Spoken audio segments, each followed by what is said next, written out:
ساری قوم کو کہنا چاہتا ہوں کہ دیکھیں یہ جو برا وقت ہے یہ ایک اللہ کا نظام ہے، اس میں ہمیں صبر کرنا چاہیے، کوئی ہمیں اس میں دل برداشتہ نہیں ہونا چاہیے۔ قوموں کی زندگیوں میں یہ مشکل وقت آتے ہیں اور کئی میرے لوگ بہت مشکلوں سے گزر رہے ہیں، لیکن باقی ساری قوم کو میں ایک چیز کہنا چاہتا ہوں، اپنے ذہن میں ڈال لیں کہ اس طرح کی غلامی، یہ شذیدیت، اس طرح کی غلامی کو قبول کرنے سے بہتر ہے مر جاؤ۔ اللہ نے آزادی کو کیوں اتنا بڑا رتبہ دیا؟ کیوں جو انسان اپنی آزادی کے لیے لڑتا ہے اللہ نے اور مرتا ہے تو اس کو شہید کہتا ہے، اور جو بچتا ہے اس کو غازی کہتا ہے۔ پیغمبروں کے بعد شہید کا سب سے بڑا رتبہ ہے۔ کیوں ہے؟ کیونکہ اللہ نے آپ کو بتایا ہے کہ انسان آزاد میں نے پیدا کیا ہے، لا الہ الا اللہ۔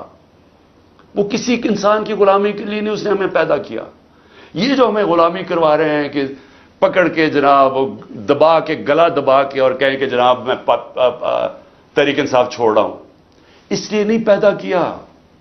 اور قوم جب ظلم کے سامنے سر جھکا دیتی ہے، خوف کے بت کے سامنے جھک جاتی ہے، وہ قوم تباہ ہو جاتی ہے۔ اس لیے حوصلہ رکھنا ہے۔ آپ کا کپتان جب تک اس کے اندر خون ہے وہ کھڑا ہے، آخری گیند تک لڑنے والا کیپٹن ہے آپ کا۔ ہار ماننے کا سوال پیدا ہی نہیں ہوتا۔ جو بھی یہ کریں گے میں اس کے لیے تیار ہوں۔ میرے پاکستانیوں، اس وقت میرے گھر کے ارد گرد جو انٹرنیٹ ہے وہ کاٹ دیا گیا ہے، تو میں یہ اب امید رکھتا ہوں کہ آپ کے پاس یہ جو آج میں آپ سے بات چیت کرنا چاہتا ہوں یہ آپ تک پہنچ جائے۔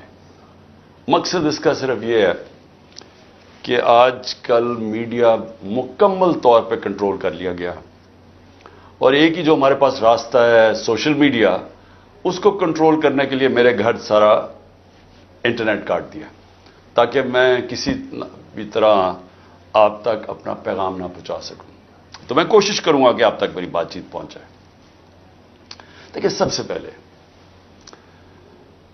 میں نے جس طرح کی بربریت، بلکہ میں اس کو کہوں گا یزیدیت،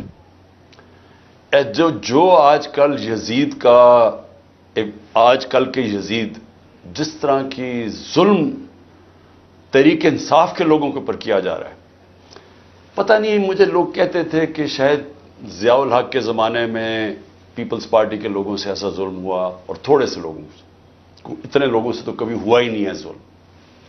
اس وقت 10,000 سے زیادہ ہمارے کارکنوں کو جیلوں میں ڈالا ہوا ہے، اور میں آپ کو یہ بتا دوں کہ اتنی مشکل حالات ہیں آج۔ آپ نے گرمی دیکھی ہے، گرمی کی انتہا ہے آج۔ چھوٹے چھوٹے پنجروں میں ان کو بند کیا ہوا ہے، کھانا ان کو صحیح نہیں مل رہا، پانی وہ ترستے ہیں وہاں، وکیلوں کو ملنے نہیں دیتے، کئی جگہ ہمارے وکیل ہی نہیں وہاں پہنچ سکتے، اور ان کو جس طرح یعنی کہ کوئی غیر ملک دشمن ہے اس طرح رکھا ہوا ہے۔ بلکہ غیر ملک دشمن بھی پرزنرز آف وار کے بھی حقوق ہوتے ہیں، یہاں تو صرف ان کو ایک کہ فائدہ اٹھاتے ہوئے جو کور کمانڈر کا گھر جلایا گیا اس کا فائدہ اٹھاتے ہوئے پہلے سے پلان بنا ہوا تھا۔ اور میرا جس وقت بھی، یہ میں آپ کو بتا دوں، جس وقت بھی اس کے اوپر انویسٹیگیشن ہوگی یہ ثابت ہو جائے گا کہ یہ پری پلان تھا سب کچھ۔ سو اس لیے اس کے فائدہ اٹھاتے ہوئے ایک ایسا کریک ڈاؤن ہے جو میں نے پاکستان کی تاریخ میں کبھی نہیں دیکھا۔ صرف یہی نہیں کہ صرف تحریک انصاف کے کارکنوں کو اندر ڈالا ہے، سپورٹرز کو، سوشل میڈیا کے لوگ جو اپنے طور پہ پارٹی میں بھی نہیں، جو کہ پی ٹی آئی کے لیے ٹویٹ کرتے تھے، ان کو بھی اندر ڈال دیا ہے، ساری لیڈرشپ اندر ڈالی ہوئی ہے۔ اور نکلنے کا صرف ایک طریقہ ہے کہ ایک وہ جادو کے لفظ کہہ دو، وہ جس طرح ہوتا تھا نا، کھل جا سم سم، آپ جادو کا لفظ کہہ دیں کہ جی میں تحریک انصاف میں نہیں ہوں، تو آپ رہا ہو سکتے ہیں۔ یعنی یہ مذاق ہو رہا ہے ہمارے ملک کے ساتھ۔ کسی بھی دور کے اندر میں نے یہ نہیں دیکھا کہ صرف اور صرف آپ کے اوپر، اگر آپ نہیں کہتے کہ میں تحریک انصاف میں ہوں تو آپ کے اوپر ظلم ہوں گے، تشدد ہوگا، آپ کو اس جگہ اس طرح کی گرمی کے اندر آپ کو دڑبوں میں بند کر دیں گے. لیکن جب آپ یہ کہیں گے کہ میں تحریک انصاف چھوڑ رہا ہوں تو سب کچھ ٹھیک ہو جائے گا, آپ کے سارے گناہ معاف ہو جائیں گے. اور پھر مجھے جو حیرت ہے آج کہ کوئی ہیومن رائٹس کی آوازیں نہیں نکل رہی ہیں. وہ جو لوگ شور مچاتے تھے آزادی صحافت کی اور بڑا ظلم کر رہا ہے عمران خان, وہ کدھر, یعنی اب کدھر گئی ہے آزادی صحافت؟ سارا میڈیا دبایا ہوا ہے, پروپیگنڈا چل رہا ہے, ون سائیڈڈ چیزیں جا رہی ہیں. ہمارے لوگ اب جاتے ہوئے ڈرتے ہیں میڈیا کے اوپر کہ وہ پکڑ کے جیل میں ڈال دیں گے. ون سائیڈڈ چیزیں چل رہی ہیں. لوگ اب اتنا خوف اور ہراساں پھیلایا, اور میں نے خود کہا ہوا ہے اپنے لوگوں کو کہ چھپ جاؤ. میں خود کہہ رہا ہوں اپنے کارکنوں کو, اپنے آفس بیررز کو, اپنے عہدیداروں کو, کوئی ضرورت نہیں ہے آپ کو سامنے آنے کی. اپنے گھروں میں نہ رہو, چھپ جاؤ.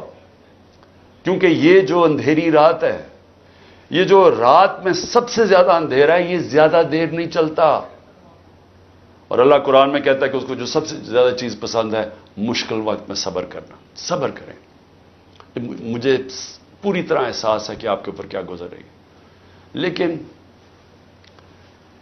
جو مجھے افسوس ہے کہ ہمارے کوئی بھی ہیومن رائٹس کے جو لوگ ہیں وہ ڈر ڈر کے کوئی ایک آدھ بیان آ جاتا ہے. اور پھر میں صحافیوں کو کہوں گا, میں سمجھتا تھا کہ ہمارے صحافی بڑے پرو ڈیموکریسی ہیں.